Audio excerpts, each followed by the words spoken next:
Je suis heureux de vous y accueillir avec Bernard Delas, vice-président de la CPR, et Denis Baud, premier sous-gouverneur de la Banque de France, pour cet échange consacré ce matin aux conséquences du Brexit pour le secteur financier. Alors, vous parlerez cet après-midi d'un autre thème essentiel, la digitalisation des populations fragiles. Mais pour revenir au Brexit, nous avons choisi ce thème il y a plusieurs mois et vous nous accorderez qu'il pouvait rarement tomber plus juste dans l'actualité de la semaine et que le sujet est certes extraordinairement évolutif. Je salue, comme la quasi-totalité d'entre nous, je pense, dans cette salle, l'accord qui a été trouvé la semaine dernière entre les négociateurs européens et britanniques. Et nous espérons tous ardemment que cet accord franchira les prochaines étapes jusqu'à sa finalisation. Mais le contexte est encore incertain et la prudence s'impose. Même si nous ne la souhaitons pas, et j'insiste fortement sur ce point, même si nous ne la souhaitons pas, nous devons aussi tous nous préparer à faire face à une situation éventuelle de no deal. La CPR et la Banque de France se préparent aussi à ce scénario éventuel pour assurer le bon fonctionnement du système financier. Ce sera mon premier temps et c'est pourquoi je parlerai au conditionnel. Je veux ensuite me projeter au-delà du Brexit. Nous pouvons transformer en partie les contraintes d'aujourd'hui en opportunités pour demain et construire un eurosystème financier mieux intégré. Je reviendrai sur le sens de cette expression eurosystème financier. À court terme, il s'agit de bien gérer les risques du Brexit. Dans le cadre de leur mission, la CPR et la Banque de France veillent sur deux principaux risques liés à la perspective du Brexit. Ceux qui pourraient menacer la stabilité financière et ceux qui pourraient remettre en cause la protection de la clientèle. Il s'agit bien sûr d'éviter un effet de falaise qui serait lié à un no deal Brexit. Un petit mot sur les conséquences économiques. Elles seraient naturellement beaucoup plus importantes pour le Royaume-Uni que pour le reste de l'Union européenne. Mais en ce qui concerne la stabilité financière, à ce stade, notre analyse, comme celle de la Banque centrale européenne, et vous savez qu'il y a eu un travail technique approfondi avec la Banque d'Angleterre, ne fait pas ressortir de risques majeurs. Je veux le dire aujourd'hui, après Mario Draghi, que je cite, « Il faudrait vraiment être excessivement mal préparé pour que les risques pour la stabilité financière liés à un hard Brexit se matérialisent. » Fin de citation. La compensation des dérivés de taux, cependant, mérite un traitement particulier, car les chambres de compensation britanniques occupent une position de quasi-monopole dans ce secteur. En cas de no deal Brexit et en l'absence de mesures particulières, ceci pourrait représenter un risque systémique. Nous soutenons donc la proposition de la Commission européenne, à savoir, si c'était malheureusement nécessaire, la reconnaissance temporaire de l'équivalence du cadre législatif britannique dans le cadre d'EMIR 1 et l'autorisation pour les CCP britanniques de continuer de fournir des services de compensation aux institutions financières européennes jusqu'à l'entrée en vigueur d'EMIR 2. Mais cette solution devrait clairement rester temporaire, sur une durée limitée à, disons, une grosse année. Elle devrait aussi être liée à un calendrier ferme d'adoption d'EMIR 2. Nous souhaitons maintenant que les institutions européennes parviennent à finaliser cette clause de sécurité dans les meilleurs délais. J'ai parlé de la stabilité financière.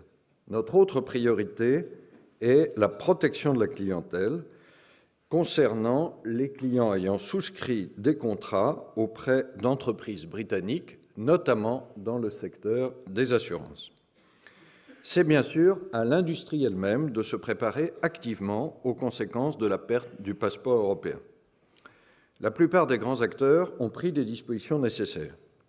La CPR a déjà délivré des autorisations à certains d'entre eux et elle accompagne aujourd'hui plus d'une cinquantaine d'institutions, tous secteurs confondus, dans leur démarche de relocalisation.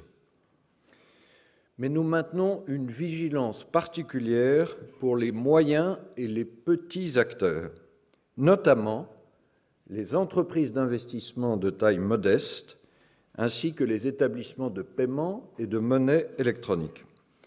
Une enquête de la CPR, menée certes en juillet dernier, mais il n'y a pas si longtemps, indiquait que seuls 24% des entreprises d'investissement et 22% des établissements de paiement et de monnaie électronique exerçant dans le cadre de la libre prestation de services souhaitaient obtenir un passeport d'ici fin 2018.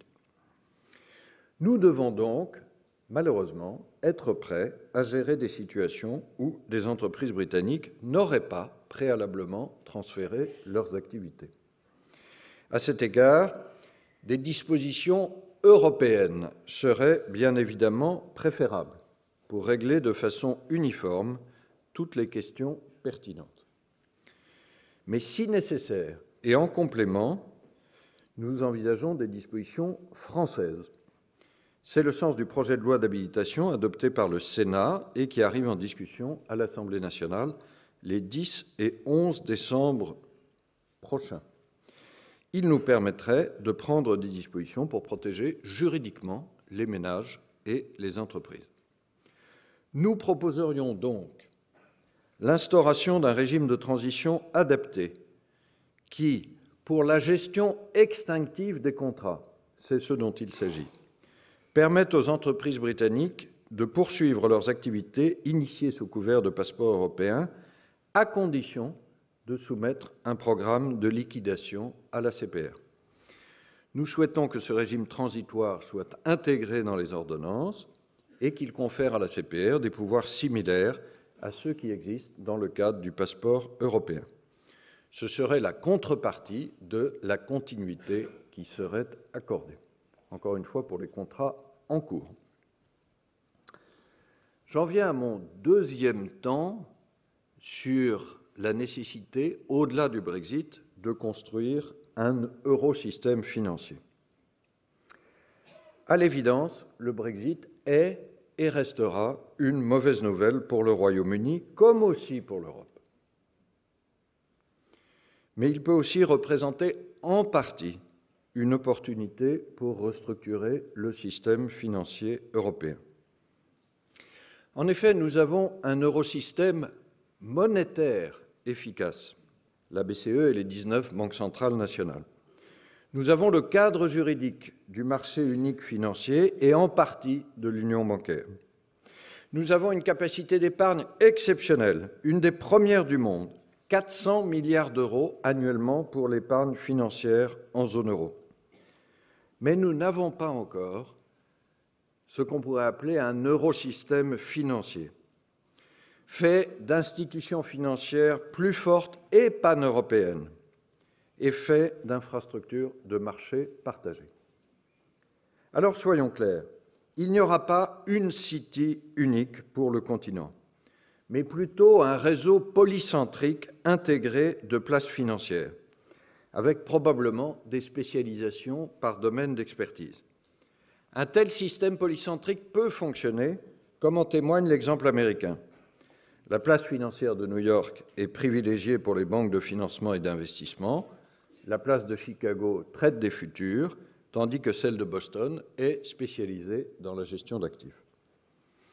Alors, dans cette nouvelle constellation européenne, Paris dispose de tous les atouts pour devenir ce que j'appellerais le hub marché.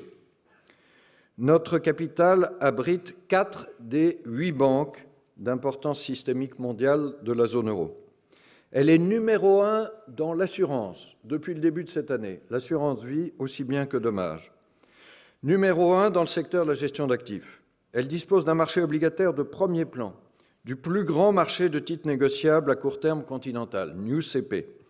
Et elle occupe la première place en matière de financement du capital risque en Europe continentale. Les autorités financières françaises, y compris la Banque de France et la CPR, œuvrent également de concert pour faciliter la diffusion d'innovations financières saines et solides, on veut bien, en général, reconnaître que la compétence des autorités de supervision est un atout de Paris. Ce n'est pas nous qui le disons. Et elles œuvrent pour financer le développement d'une finance verte. En outre, Paris offre le premier gisement de personnel hautement qualifié dans les services financiers. Je me réjouis que de nombreuses banques internationales aient donc déjà décidé de transférer à Paris la majorité de leurs activités de marché. Mais ce nouveau système suppose de disposer d'un cadre réglementaire unique, le Single Rule Book, avec une mise en œuvre harmonisée. On s'en approche dans le secteur bancaire, mais c'est un peu moins le cas dans le secteur des assurances. Il est donc nécessaire de renforcer encore le rôle des autorités européennes de supervision. Et la France soutient, un peu trop seule encore, la France soutient la réforme des ESA, les autorités de supervision européennes, proposée par la Commission. Il faut par ailleurs permettre à l'EIOPA, l'autorité de supervision des assurances, de créer de sa propre initiative des plateformes de coopération pour mieux encadrer, dans certains cas, les entités dont l'activité provient en grande partie des opérations transfrontières réalisées au titre de la LPS. Cet eurosystème financier suppose aussi des infrastructures communes de marché au sein de l'Union, capables d'offrir des services au-delà de la seule zone euro. Les exemples de T2S et de TIPS, le nouveau système de règlement interbancaire des paiements instantanés, tous deux multidevises, nous montrent que c'est possible. Nous devons aussi traiter la question des monopoles privés dans le secteur des chambres de compensation. Il faut veiller à ce que les acteurs essentiels ne deviennent pas trop grands pour faire faillite, too big to fail. Alors certes, la compensation est par nature même une activité à fortes économies d'échelle, ce qui pousse à la concentration, les effets de réseau. Mais nous avons absolument besoin de davantage de concurrence pour favoriser l'innovation financière. Les opérations repo vont fort heureusement se regrouper à LCH SA début 2019. Plus largement, et je veux le dire, nous souhaitons le développement à Paris d'une offre de services de compensation renforcée et complétée dans le domaine des produits dérivés de taux d'intérêt. Au-delà, le Brexit représente une opportunité pour l'Europe de mieux transformer sa propre épargne pour renforcer sa capacité à financer l'économie réelle. C'est ce que j'appelle l'union de financement pour l'investissement et l'innovation.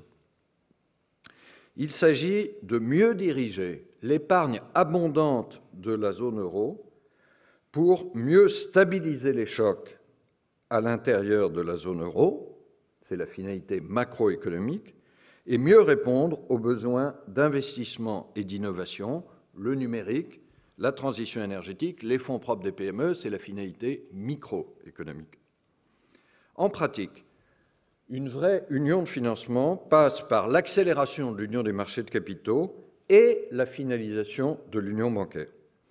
À propos de celle-ci, le deuxième pilier de résolution des banques en difficulté importe plus encore qu'une éventuelle garantie commune des dépôts. Et il est essentiel de lever les obstacles à des banques paneuropéennes transfrontières.